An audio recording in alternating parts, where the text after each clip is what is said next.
Well, thank you, everybody, as everybody's coming in and joining. Welcome to our panel today. That I am just absolutely thrilled that you took time out of your day to join us. So, what I will do is I am going to go ahead and share my screen very quickly with you all. All right. So today we're going to be talking about mental health and addressing mental health. So we're going to be having real life thoughts from our Boon coaches. And I am, just super excited to invite everybody to the webinar today. So I'm Jamie Fuentes, and I'm the Director of Coach Experience and coach here at Boon Health. And I know that a lot of you may be multitasking during the day, that, you may be doing some work, eating your lunch while you're attending today's webinar. But I think it's really important that you took time out of your day to join us, because even though we're wrapping up the month of May for Mental Health Awareness Month, I think it's important that we know we practice mental health all year long, that it's more than just the 31 days of May. So, we're going to be going over some things today to really make sure that we're setting you up with some tools to success. So that way you're able to, pay attention to your mental health all year long.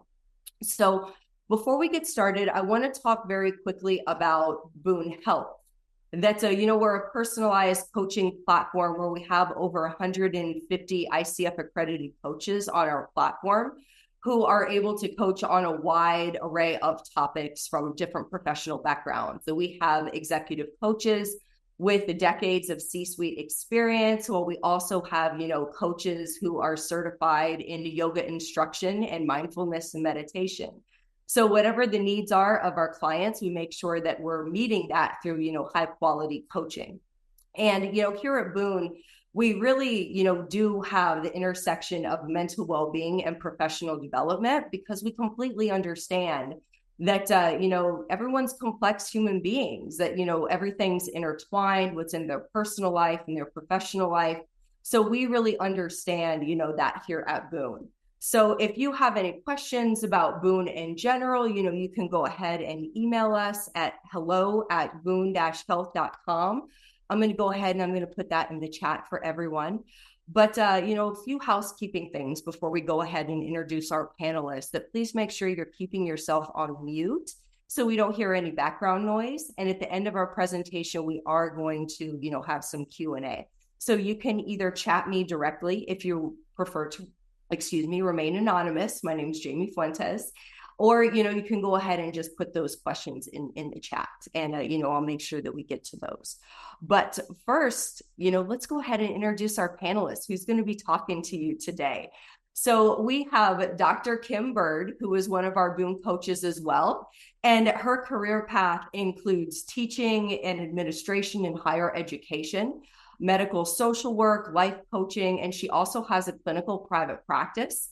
She has degrees in psychology, social work, organizational leadership, and she also specializes in depression, grief counseling, anxiety, caregiver support, as well as young adults and teens, relationships, and just general life adjustments. Dr. Bird enjoys working alongside her clients to increase quality of life and self-confidence. So, welcome to our panel today. We're thrilled to have you. And we also have Dr. Joanna Andrews Adlam, who is also one of our Boon coaches. She is an ICF certified coach who's passionate about helping professionals gain the clarity and confidence they need to design and achieve their vision of excellence in their personal and professional journeys. She's also a certified coactive coach, providing transformative career and leadership coaching services. Additionally, she's got a PhD in public health with a concentration in social and behavioral health, and over 14 years of experience conducting interdisciplinary research studies and leading diverse research teams in academic health and system levels.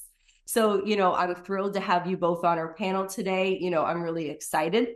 So let's go ahead and, discuss what we're going to be talking about today. So we're, really talking about mental health and, mental health awareness in general. So there's three different components that, we're going to be discussing as far as mental health is concerned. We've got the physical, the career, and the emotional, and how they all tie together. So let's start with the physical components of mental health. So A question for you both, that how does physical health intersect with mental health? And what are some signs that physical issues may be affecting mental well-being? I guess what I sort of how I look at it is probably more of like the science side of things and how our brain chemistry will change based on what we're doing, what we're feeling, what we're experiencing, how we're taking in what's being said to us, or how we are sort of processing some of that stuff. So a couple of things I look at is what is the stress level? That's when we get all that cortisol and that yucky chemistry. Kind of our brains are saying like, let me give you all this fight or flight adrenaline and cortisol stuff, which never feels good. So stress and some of those other higher concerns like anxiety, depression, those types of things can really affect our physical health. And I think that a lot of people sort of are used to operating with the yucky chemicals being released all the time because we're all busy, we're all doing things. And so that general kind of heaviness or the gut stuff that we feel sort of takes over sometimes. And that definitely correlates with our mental health and physical. Absolutely. Now, from that science side, when you feel like that physical stress or that physical anxiety is taking over, it's consuming your mental health, what are some ways that maybe you can put it back in its place and regain that power of your mental health and that clarity and composure? I think, and we talk to our clients about this all the time. There's always a warning sign. And a lot of us are operating in the yucky cortisol, adrenaline area so much that we kind of ignore some of those. So some of my clients will say, I feel hot. I feel like a rush of heat come over me, or I feel really nauseous, or I have a heaviness in my chest, or I feel my heart beat faster. So when we're in tune to that very first sign that our bodies are telling us like we're moving into a bad zone, if we can sort of change or kind of recreate our awareness of our bodies and what they're telling us, we're just choosing not to listen. So if we do listen to that first sign, that's when an action needs to take place, right? So a big part of what I always talk to folks about is changing your environment. And people will say, well, I can't leave my desk because I'm too busy. Or I'm in meetings all day, so I have to stay here on camera all day long. Um, we eat, we go potty, we maybe have to answer a doorbell if we're working from home. These are things that we have to do. So why can't we also get up, even if it's just walk outside, feel the difference in temperature, see something other than our screen or what's on our desk? There are a lot of movement things that can happen no matter how busy or booked you are that day. Absolutely. And that kind of goes into a next question that, I get very frequently. It's how can I find times to move throughout the day? Because I am in Zoom meetings all day. I am at my desk all day. And there almost seems to be this block that I'm stuck. I'm tied to my desk. If I would love to hear from both of you what suggestions you have for individuals that are experience that level of stuckness, for lack of a better word, at this time. Yeah, I think what's important is getting creative and really leading into how can I move a lot more throughout the day? Whether if I'm in a multi-level home, can I go up and down the steps for that 15-minute break that I have? Or as Kim was saying, can I open the door if I can't go for a walk? But just to hear the birds chirp, to feel the sunlight, to just get that warm, fresh breeze and to get a new perspective as I'm looking outside, or even simply stepping away from your desk and looking out the window sometimes just helps you to just get present and to really be immersed in nature and the things that I'm seeing, as opposed to that next meeting that's on my calendar. Being creative and thinking, how can I move? Maybe I can go to the further bathroom in my home as opposed to one closer to my home office. But, really leaning into how can I be spontaneous and creative throughout the day to really get more steps in and to really shift my perspective around what movement can look like. Absolutely. I love that. I love that. And I love what Joe just said because the pets do make us. That's another yes. thing we forgot. Our pets make us move. Mhm. They definitely do. And I love the reframe you had on getting creative around movement because sometimes it's okay, I need to go get the mail. Like I need to take that 10-minute break and I need to walk to my mailbox and get the mail as opposed to on my way to pick up the kids, I'm just going to stop there and get it to, give myself that 10-minute break to go and move. And great, chime in there, Kim, about your pets because, I've got two dogs. I've got two Labrador retrievers. They make me move, the moment I say get up, that they're both like, yeah, let's go do something. So I love using them as a mechanism. I love that. Now, I want to shift to talk about sleep for a minute. That, we talk about sleep and, how it plays a role in mental health. I hear this on almost like any well-being podcast or webinar that I pick up. But I'd love to hear from you all, what role does sleep play in mental health and some tips for improving sleep quality? I think my clients and I always dive into sleep first. That's the first thing we talk about. Mm-hmm. Sleep plays such a huge role in our mental health. And I know you all have felt that. You don't sleep very well for a few nights in a row. We're a little bit more emotional. We're a little bit more edgy. We're a little less focused, more scattery. And then we get frustrated with ourselves. And if we don't catch we're humans. We love patterns and we love routines. It's just how we are wired, what we do. The minute we get into this troubled sleep area, and if we don't address it, it does become our pattern. So we're on this hamster wheel of insomnia or waking up multiple times of the night, not feeling great the next day, being angry at ourselves because we didn't get enough done, or that we just, maybe weren't as friendly as we usually are. And it's this really bad cycle that we can get on. Setting up that bedtime routine too is just as imperative as sleep. And I love that, mention of a bedtime routine. So what does maybe a very basic bedtime routine look like that, I imagine there's a gamut here, but for somebody who's just starting setting that routine, what are some tips or suggestions you have? I think probably the biggest one that we face is the phone, which I know nobody's going to want to hear me say that. We look at our kids, our teenagers, our young adults, and we blame a lot on the phone. What we don't look at is ourselves. Mm-hmm. So I see phones ruining marriages, ruining family communication styles, ruining activities. So the biggest part of the bedtime routine, and I think I've got 4 clients right now doing the challenge, is it's not allowed to be in reach when you're in bed. So, I can hurry and get as much like scrolly things as all my half bathroom ideas that I'm remodeling off Pinterest, and I can do all of those things. But the minute I lay in bed, my phone is not at bedside. Now, I have kids who are in college, so I need to have my phone near me. I always have these visions of them needing me at 2 a.m., which, by the way, they don't. But so my phone is there in the bathroom. I can hear it. I can sort of see it. I can't get to it unless I get up.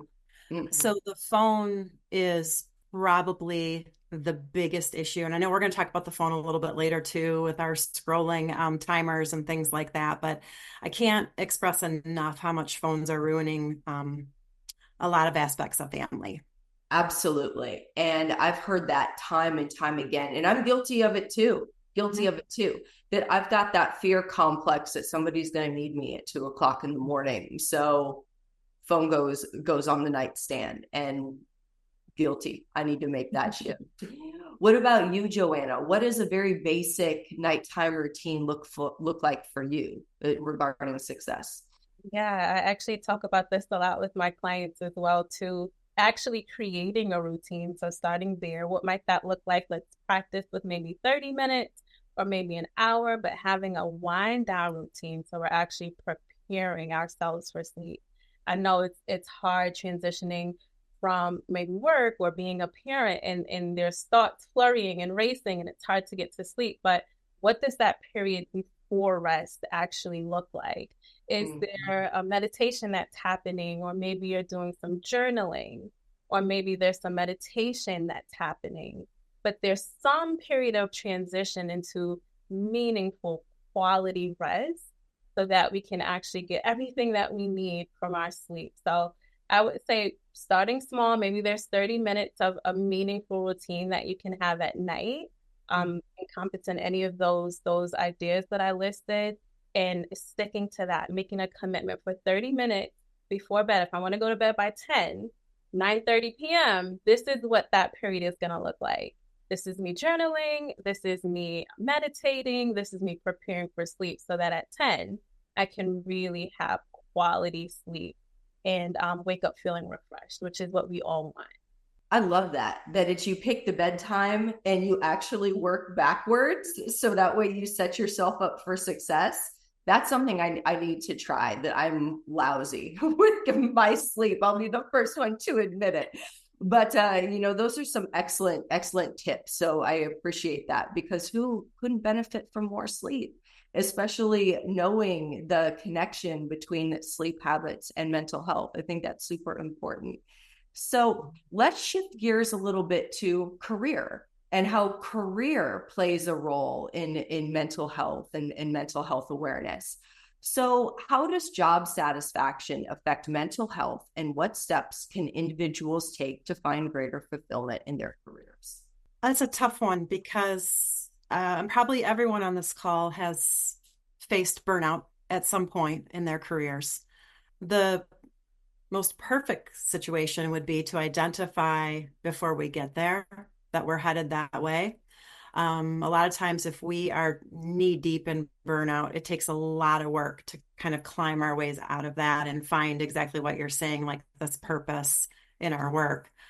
So we try to catch it before if we can. Sometimes I think just looking through a different lens is very helpful. If let's see, I've done my job like 32 years. So if I looked at my job for 32 years throughout the same lens, I would be crazy. I would lose my mind because I've got to kind of grow with that.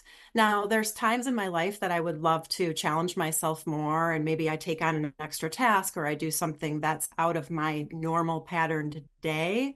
But other times in life, I'm emotionally capped. I've got nothing else to give. You're lucky that I'm here for 10 hours, giving you what I got. It's like that low mode, right? We're always kind of up and down. But if I look at things through a different lens, I usually can find a purpose or something that brings me joy or feels like I'm contributing to something bigger. And I think that's sort of the challenge that we all face, no matter what kind of job you do. I think that's great. And I hear burnout a lot from a lot of my clients when we're talking, that the passion's there, the motivation is there, but they're getting to that point where they're just maxed out and they don't want to get to that point. So I think your comment about realizing it before we get there, so you can put those mechanisms in place to protect yourself and identify what needs to change so you can continue on that path of success, aspiration, and motivation. I think is key. And it sounds like you're doing a great job working on that with your clients. Now, Joanna, what have you experienced with burnout, either in your career or what you've discussed with, clients that you work with? Yeah, I think what's really important is this concept that I talk about frequently with my clients is being in a place of operating from the overflow. So we Mm-hmm. always hear that phrase about keeping making sure that our cups are full. But I like to challenge that a bit, and not just that our cups are full, but that they're overflowing, right? And what are those things that I can do every day, just like Kim was saying, so that I can be proactive? What are those hobbies or those things that are super interesting to me that fill me up so that I'm always in this place of overflow? So that when I'm at work, when I'm with my kids, when, I'm in my community, like they get to get from the overflow, but I'm not compromising what's in my cup. So I'm still pretty filled up. And that really helps to mitigate that feeling of burnout because I have these routines, I have these daily habits that I'm cultivating so that I'm always in that overflow. Lovely. And this next question I'm going to ask may tie into that overflow a little bit. So, giving you a heads up. But what are some strategies for managing work-related stress and maintaining healthy work-life balance? For me personally, and this is going to be, of course, my clients will challenge this all the time. So we do alter it a little bit, but I don't think anyone on this call can say that every single notification, every single Slack message, and every single email and message is an emergency. We have conditioned ourselves to think anytime we get a message, we have to respond immediately, that it is a 100%. If I don't respond in 2 seconds, the world is going to end. So do we have times like that in our job? Absolutely. We have due dates. We have clients. We have people who need things from us yesterday. We have those situations. But the challenge is to really stop and think like, is this really an emergency or am I making this be an emergency for myself? And kind of taking a pause and thinking about that before immediately responding really does help us divide kind of what we're able to give versus what we should kind of hold in for ourselves. Now, something that I've noticed for myself, and this is tying back into the physical health a little bit and how that plays into my mental health, that when I have weeks where my physical health is buttoned up and I'm exercising regularly, I'm drinking, the allotted amount of water that I should have for my body weight, I'm getting sunshine, I am able to manage that stress so much better as opposed to those weeks where I don't make myself a priority. So personally, I manage that work-related stress and work-life balance so much better when I am giving myself that ability to prioritize my physical health. And just to build on that a bit, Jamie, as you say that, I work with my clients on these non-negotiables. Mm-hmm. So you may not have the daily routine that you've created for yourself. It may not look perfect every week. Every week, there's different demands that we have, and we have to rise to the occasion. But what are those non-negotiables? So as you talk about your physical health, okay, in the midst of the craziness, I'm always going to make sure that I'm getting some form of exercise in, or maybe that good book that I take 10 minutes to read helps me to manage that stress, or maybe it's my nutrition or my sleep routine. Like, if it's not perfect, the routine that I set for myself, what are the non-negotiables that I'm going to commit to that allows me to have some level of work-life balance and take care of my physical health? Absolutely. Absolutely. I love the non-negotiables. Love it. Now, going back to, another question around, career and paying and that playing into, mental health awareness is, how can individuals identify and pursue career paths that align with their values and their passions? That is such an important question. And I think a lot of the times we end up on autopilot, unfortunately, and we've been doing our jobs, our careers for a very long time. And then we may hit those crossroads where it's like, oh my God, it feels like a crisis. And do I want to continue on this path that I've been in that it's not quite fulfilling, or do I actually want to forge a new path for myself, one that's a lot more meaningful and fulfilling? And one thing that I really encourage my clients to do is to take a step back. So let's disrupt this pattern and this routine of being on autopilot And let's really take a look at what I like to call artificial expectations that we've adopted over, our whole professional careers and even maybe beginning in childhood of what we think that our career path should look like. Maybe our parents told us, you're going to be a lawyer. You're going to follow my footsteps. I want you to do that. And you're a lawyer and your parents are happy, but you're not fulfilled. Or maybe this is what I think that a person with a PhD should do. Or maybe this is the career path of an engineer. But you're hitting this point where it's like, this is not quite fulfilling for me. So here is where I really want to get centered on what is most important for me, which is, what I like to call your career values. And this may be balance, this may be creativity, this may be professionalism, structure, all of those things that are important for you. And when we take this step back and start to shine the light on all of these artificial expectations that are no longer serving us, how can I now create a path centered on my values so that I can now pursue a path that is more meaningful for me, that I'm excited about, that I'm passionate about, and that will bring me joy, true joy. Yeah. Now, to play devil's advocate here a little bit, that how would you suggest that your client or whoever you're speaking with focus on that present moment where they are right now if you're not quite in a place that you're passionate about that phase of their career?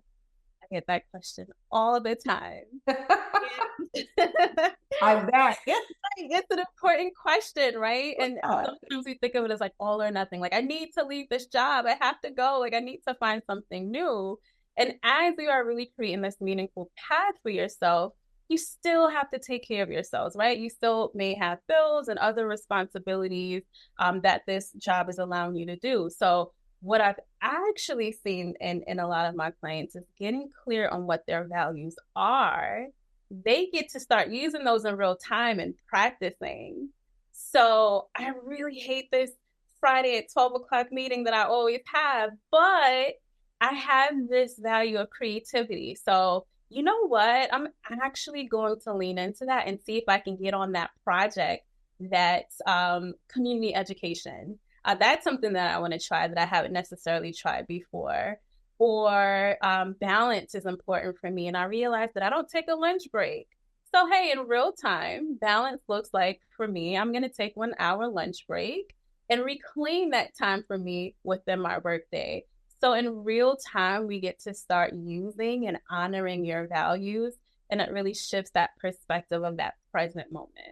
I like that reframe. I like that reshift. And I think it's a good note to focus on what is the opportunity, that what can I take control of in this current phase, in this current role that I'm in right now, and almost regain my power and cherish what is something that's important to me while making sure that I've also got my eye on the prize at the same time.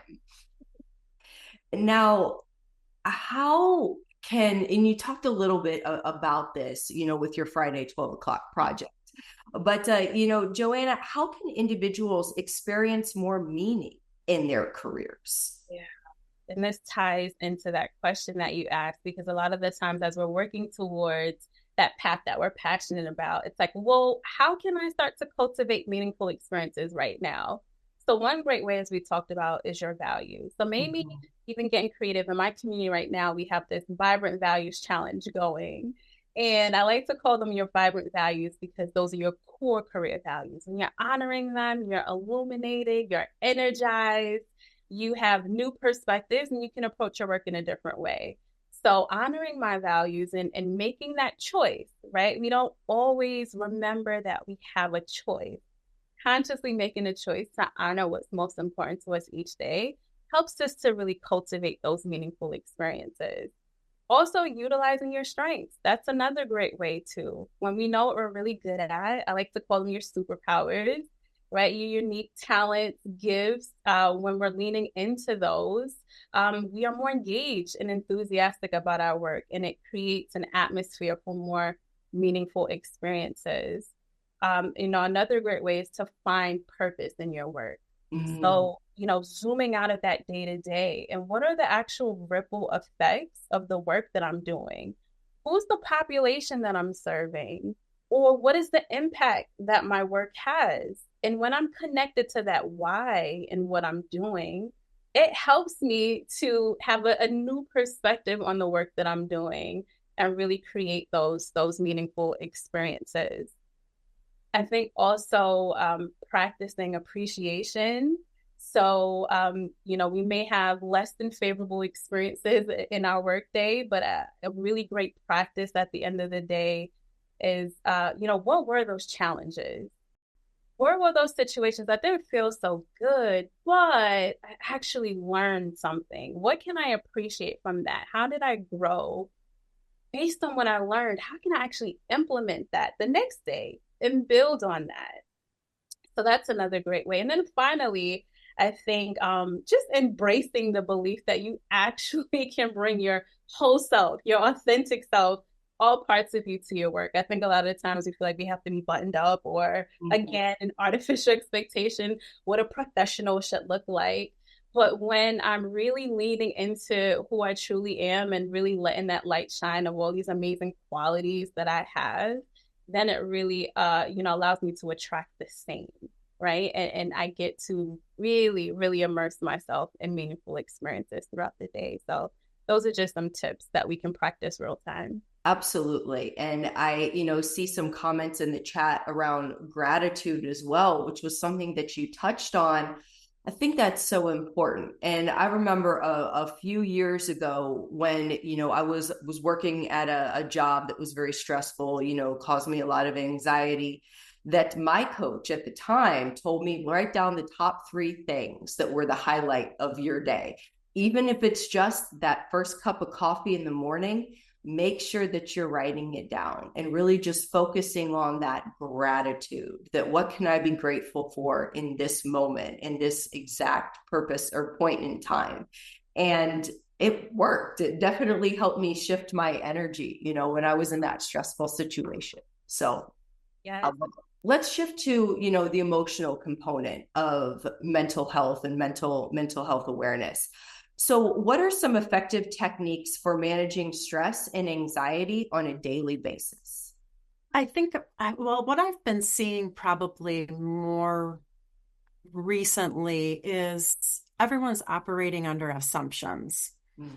So, oh, I don't know. Their tone of voice in this meeting was something. I wonder if they thought I did a really bad job yesterday, or maybe they didn't make eye contact with me. So I'm thinking that that whole presentation was garbage.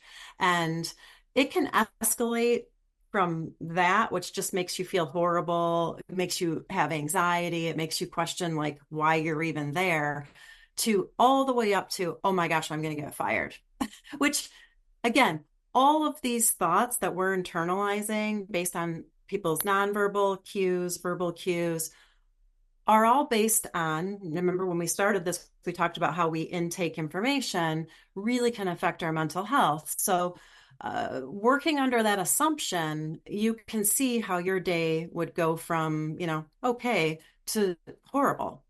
So we always have a challenge of, can you please ask yourself a question before you really make this thought, this reaction, this response real for you? Because 9 times out of 10, we have created our own thought and our own idea and our own assumption that then affects our mental health emotionally, physically, psychologically. And we realize, oh yeah, I did that to myself. We see this a lot, not only in the workplace, but we see this at home. We think about couples, we think about moms and dads. We think about how when people talk to us a certain way or their voice cadence goes another way that we weren't expecting, are we internalizing that, labeling it and feeling it? Or are we going to challenge it and be like, well, did they really mean that? Because the next sentence they said was really positive and engaging. Why am I hung up on this first sentence that I'm assuming means something negative? Mm-hmm. So we've been seeing a lot of assumption thinking, I think, increase over the last few years, probably, hand in hand with our increased anxiety, across the the US, really. I completely agree. And as a coach, talk about assumptions all the time. Where do they come from? How can we check them with facts? And how can we set ourselves up to challenge those the next time they're presented themselves? Because sure, I'm a coach, but I'm also human. So it's acknowledging that the assumptions exist, that I'll point the finger at my husband because he's not here, so I can do that. But if he comes home and he's not like overly energetic or enthusiastic, it's, what did I do? What was it? As opposed to, he's decompressing, like he's taking that moment for himself after a stressful day as well. So it's always checking that thought process at the door and focusing on what's really going on. So I think that's super important. All right, excellent. Next question. How can individuals cultivate self-compassion and self-awareness, but to enhance emotional resilience? I'm not going to say everyone on this call, but I'll say most of us are horrible at self-care, at self-confidence, self-praise. Sometimes I ask clients, like, when's the last time you felt proud of yourself? And I'll ask myself this too. I think I have felt proud of myself 2 times, and I have 2 kids. So you can imagine what day I'm proud of myself for, right? Delivering a baby. It's hard. But if you think about that, that's pretty pathetic. Like, I haven't been proud of myself in over 19 years. There's things that I have done that certainly warrants a feeling of self-confidence, a feeling of pride, a feeling of giving, which of course a lot of us want to do all the time. But why don't I internalize positive, fulfilling labels? I don't, and a lot of us don't. So the resilience gets chipped away, because if we're only talking about our, negatives, or what we could have done better, or, well, I had 5 goals set to finish this week and I only got to 4. I'm a loser. We have these negative thoughts and this negative language for ourselves. When we talk to our clients and they did 4 out of 5 of their mini goals that week, oh my gosh, I'm like, dancing around, super excited. I want them to feel proud of themselves. But we don't take that opportunity at all. So our resilience starts getting really shaky. And then you throw in maybe an extra stress. Maybe you've got a sick kid or a sick parent. Maybe you've got a friend that's in need. So you just keep adding these little stressors on top of already a very fragile foundation. You can imagine then why a lot of times we might feel really cracky. We're just not as solid as we should be. I love the way that you humanized it, that it's something that we all experience in one way, shape, or form, regardless of where we are in our life, our profession. That struggling with resilience is something that we could all benefit from and work on. Now, what tips do either of you have for building that emotional resilience, that when you're in the workplace, you have that difficult conversation? How do you bounce back? Then when you don't meet your goal, how do you bounce back? Just giving yourself that extra grace. That, what would you offer to our audience as something they could walk away from with today? That question was bad. No, go ahead. I was going to say, one thing that I love and advocate for with my clients is a celebration journal. Mm-hmm. So we have that opportunity to celebrate the small wins every day. So if, I really did have a tough conversation at work, well, what am I actually celebrating? I'm celebrating that I did advocate for myself in that moment. And even though the conversation was a bit difficult, I was able to communicate my concerns. Like, I'm acknowledging myself for that. I did such a great job. How might I do this differently the next time? So I'm constantly celebrating those small wins. And I always say nothing is too small. whatever it is that you were able to do. I took that lunch break today, so I'm celebrating that. I did step away and was able to get a 10-minute walk in. We're celebrating that at the end of the day, because in those tough moments, I get to flip back in those pages and I see how far I've come, right? So it's a instant confidence booster, and I see how much I've been able to accomplish, but also I'm keeping myself in this resonant space of looking for what I like to call a treasure hunt. I'm looking for those treasures throughout the day of all of those amazing things that I was able to accomplish. And then I just take a moment to document that at the end of each day. So that's like a really great, simple exercise to just keep us in that place of emotional resilience and knowing that I am working really hard and I'm accomplishing things and I'm growing and I'm learning every day. Absolutely.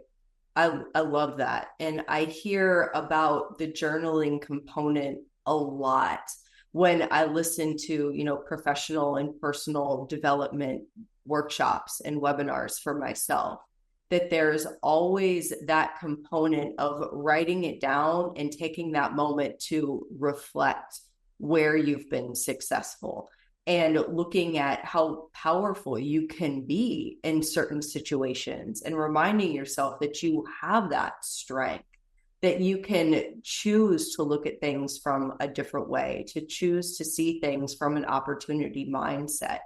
And, working with a coach or a mentor, trusted colleague is another component of really working to build that level of accountability if you're working on your resiliency. So I think that's very powerful. That's a great suggestion. Thank you. Something that you talked about a little bit earlier in our discussion, Joanna, was our cup, and you want your cup to overflow. So what role do hobbies and creative activities play in nurturing emotional well-being? Oh yeah, it's that opportunity to do something that you actually love. And sometimes it's hard for clients to recognize and understand and be in a place of discovery of what do I actually love doing, right? So it's like an exploration now. When I have this awareness that I do want my cup to be overflowing, well, what are the things that allow my cup to overflow? What are those hobbies that excite me, that don't feel draining, the things that actually energize me? It's not about putting something else on our to-do list or another routine. You don't want self-care or these activities to feel like it's one more thing that I have to do. But what is something that I'm choosing to do for me to be in this overflow? Maybe it's just a Netflix movie, or I love having a cup of coffee in the morning as I'm looking out the window. What are those little things that actually bring me joy? Maybe going out into nature, listening to music, having a solo dance party. Like what fills you up, and that we can make more of a routine out of. I always advocate for at least weekly, so that we're being proactive about filling our cups so that it's in a place of overflow. So hobbies are incredibly important. All of the activities that actually nourish you and energize you, ones that you actually love doing, that keep you just in this positive and fulfilled, optimistic space. I love that. I think finding like that happiness, especially when you're doing life transitions, maybe you're going from, not being married to married, married, no kids, your kids are leaving and empty nesting, or your parents need you and you have to move back in. Any time of those huge life transitions, a lot of folks will tell me that they really struggle to find how they would define happy. Forget the fact that we're searching for joy, which is like way up here. So we have to start tiny, just like, well, okay, this is me now. You feel like, well, I haven't really felt joy in a long time. When's the last time I felt happy? Now, this isn't us talking about how we're all experiencing depression. This is just life. And during those transitional times when things can be really tough and really heavy, you have to think back and say, okay, when's the last time I felt happy? So let's see, I'm watching a funny show at night and I have my really yummy wine from the Fenton Brewery. Something silly, like no big deal. Or I went for a walk with the dog and he actually did not try to eat a squirrel. It could be something really tiny, but when's the last time I genuinely giggled or laughed inside? This isn't when you're with your friends. I'm talking about when it's just you. It's a challenge sometimes for us to find that happiness or accept the fact that what used to bring me joy and happiness is no longer bringing me joy and happiness. Why is that? And again, here come these negative labels I'm giving myself. Instead is, no, that's right. I went through a life transition. This is a different chapter. I've just started writing this chapter and I'm trying to figure out what it entails that's way different than the last chapter. So I don't want anyone to feel like, I don't know, bad or beat themselves up because they're searching for something to give them happiness. Sometimes it's work. Other times it just comes. Absolutely. And I'm glad that you called that out because different seasons bring different challenges, different levels of happiness, and different levels of inward reflection, outward reflection. So I love that you just called that out because who I am today in this moment is not who I was when I was 18. And what brings me happiness is far different at this phase of my life. So I think just calling that out is super important. And I encourage everyone to do the same, on this call. And if you're struggling with that. Now, one more question before we open it up to, questions. What are some strategies for setting and maintaining emotional boundaries in personal and professional relationships? I think, and this sounds weird, being that I'm a therapist, this is going to sound weird. I have to consciously be emotionally detached. So I started my day at 7 a.m. this morning, and I think I'm off Zoom at 9 p.m. tonight. I can say that I can feel wiggly, like where I am starting to emotionally attach myself, right? That means that my boundary is coming down. That means I need to walk to the mailbox, or I need to go deadhead some flowers, or I need to do something to change myself up. A lot of times I envision walls. So if I have a very thick brick wall around me, nothing's getting in and nothing's going out, but I'm protected. So if I'm very vulnerable at work and I'm just, maybe I haven't gotten my sleep or something's going on in my life. Other times, maybe I'm just in bubble wrap and you can get through and I can get through and things are feeling fine. But I think the biggest thing about boundaries at work, if I'm talking about more emotional than the physical part, is to really see where you're at. And if that means checking in before you say join Zoom, or if you're checking in before you get out of the car with yourself, you've really got to see, and be honest with yourself, where am I today? It might not always be productive, happy, joyful person, or it might just be I'm here. We've got to give ourselves some grace. We're not going to be the same person with every time we join a Zoom or get out of a car. So that I think is definitely a protective mechanism emotionally when we're trying to divide. Personal Kim, wife Kim, mom Kim is way different than worker Kim, right? They're very different people. No, I don't have multiple personalities, but I'm a very different person. Right. So checking in and just being honest, well, which Kim am I right now? And that's really important because then I'm going to intake your information differently and I'm going to give you information differently. And that's not fair. I need to be on my game if I'm working with clients. If I'm not, then I need to make some adjustments. And Joanna, what about you? Any tips for setting and maintaining those boundaries? Yeah, I think what's important is understanding what those boundaries look like for you. So being able to define that. Well, what is my boundary in the workplace? Well, maybe I'm closing the computer at 5 p.m. and there's a ritual that I have where the laptop, I'm closing the laptop, I'm closing my home office, I'm leaving from that physical space that I've worked in all day. And now I get to be at home, Joanna, right? And that looks very different. Maybe I'm putting on some loungewear or some PJs, and I'm signaling to myself that now work is done for the day and I get to enjoy this other part of my life. So, what does that actually look like for you? And how can we actually create a structure around that so that you are more likely to follow that boundary, follow that routine for yourself, so that the more that you are setting these healthy boundaries, the more that I can thrive in all of these roles. Absolutely. Well, thank you both so much. It was a very rich discussion that I love all the contributions that you both gave, throughout all the different topics and components of mental health and mental well-being. Now, what questions do we have from the audience? That I've seen some, excellent suggestions come in, as we've been chatting, that we have someone who talks about, when you take the dog out, go with them. Yes, absolutely. That goes to back to that physical health component.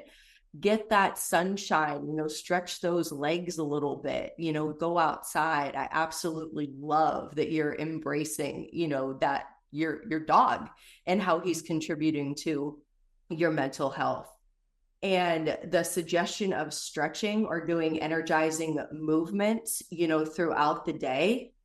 Yes, that I've been in meetings before where the facilitator has actually said, everybody get up, move around, stretch, get out of your seat. And at first I feel so silly, but I feel so much better after I've done that. So, absolutely love that suggestion and that you're doing that. So, thank you for those comments in the chat.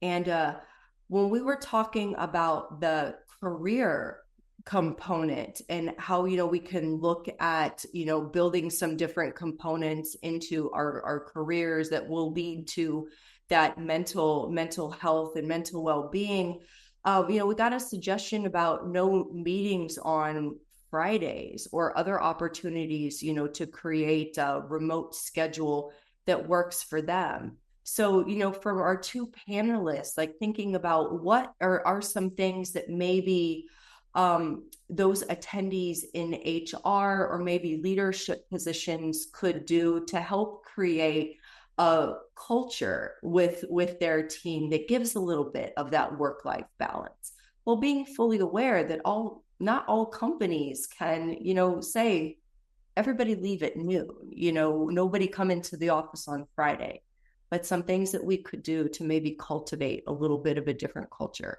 I think one realistic thing is the notifications. Mm-hmm. So if you've got, your messaging or your work email or whatever, let's see, I have notifications already. I haven't been looking at this since we've been on here, but there's notifications. Mm-hmm. So what I do is, when I'm done with my day, and it's different every day because it depends on what I'm doing, I turn off the notifications so that if my phone is screen up, I'm not constantly checking it every time it lights up. So the notifications I pick to show in my evenings and on my weekends are my choice. I have a sense of control over that, so that when I see it light up, I know for me, oh, it's probably one of my kids or, something nice. It's not, I don't have to click back to work or Kim, because I'm not seeing those notifications on my phone. I'm still Mom Kim, and it's 8 p.m. and that's when I'm supposed to be Mom Kim. So I think notifications are a big deal. I do. I 100% agree. 100%.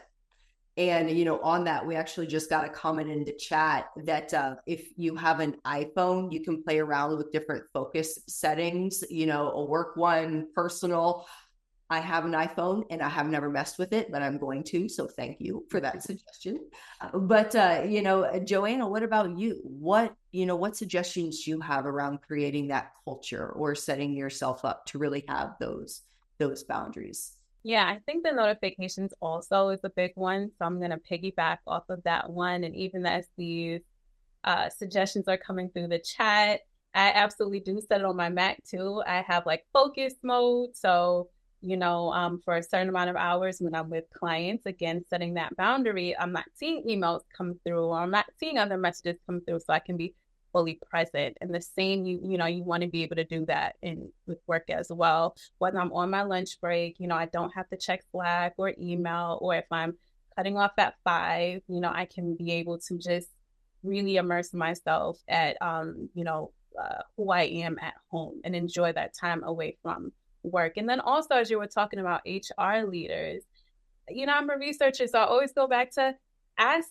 the employees. We can do surveys, we can talk to them, we can ask, what might that look like for you? What are some examples of ways that we can integrate more of a work-life balance so that we are prioritizing employee wellness, so that everyone again can be able to thrive in their roles, right? That's always leading back to what we want, right? The worker engagement. So, having that step back and including employees in this process as much as possible. Of course, there's restrictions and there's some limitations to what can be done, but at least you have that voice and that input of the population that's actually being impacted. So if it's no meetings on Fridays, or if we would like 2 remote work days, okay, well, is that possible to implement in this workspace? When we think about the vision and the mission of the company and the culture that we're saying we're creating, how are we actually aligning with that, with how we're treating our workers and how they're able to prioritize their mental health and their job satisfaction? So I think it always going back to the employees and integrating them and asking them and including them in this process as much as possible always helps. As we can see in the chat, there's so many great ideas as well. So, absolutely. Absolutely. Now, I know we're at the top of the hour, so I want to thank everyone again for taking time out of your day to be here. That I appreciate you. I appreciate, you taking some time to really devote to your mental health, your professional development. So thank you. If you have any questions or concerns, please email us at the hello@boon-health.com. Follow us on LinkedIn. But I hope you all have a wonderful day. Happy Thursday. And we'll see you on the other side. Bye, everybody.